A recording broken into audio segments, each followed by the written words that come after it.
consider the fact that the greatest happiness principle can easily be made an excuse for a benevolent dictatorship, we should replace it by a more modest and more realistic principle. Those who promise us paradise on earth never produce anything but a hell.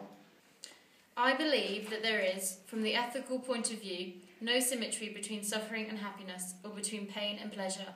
Both the greatest happiness principle of the utilitarians and Kant's principle, promote other people's happiness, seem to me, at least in their formulations, fundamentally wrong in this point, which is, however, not one for rational argument.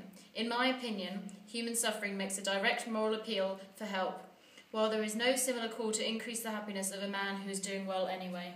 Karl Raimund Popper was born on the 28th of July 1902 in Vienna.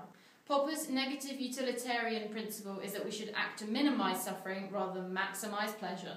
Classic utilitarian philosophers such as Henry Sidgwick have explicitly argued for the moral symmetry of happiness and suffering. Complications aside, they suppose that increases in happiness and reductions in suffering are essentially of equal value when of equal magnitude. Popper believed that the practical consequences of the supposed moral symmetry were dangerous too. Karl Popper is generally regarded as one of the greatest philosophers of science of the 20th century.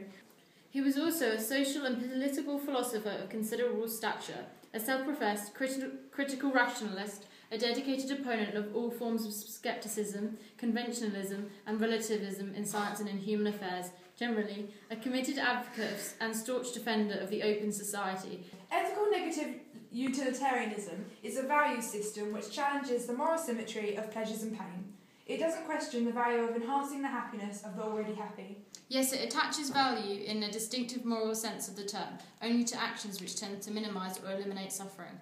The basic idea of utilitarianism is to do the greatest good for the greatest number. A related idea, negative utilitarianism, requires us to prevent the greatest amount of suffering for the greatest number. According to its proponents, the greatest harms are more consequential than the greatest goods.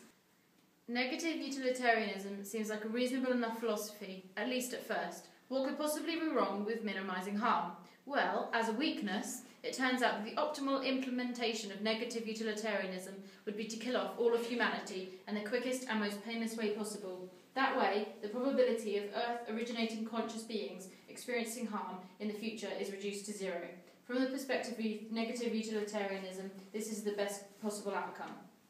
The greatest harms have more powerful consequences than the greatest goods. Therefore, it is more valuable and logical to seek to avoid them. What's best for him? What's best for a sick man? Medicine or games? That's our fault.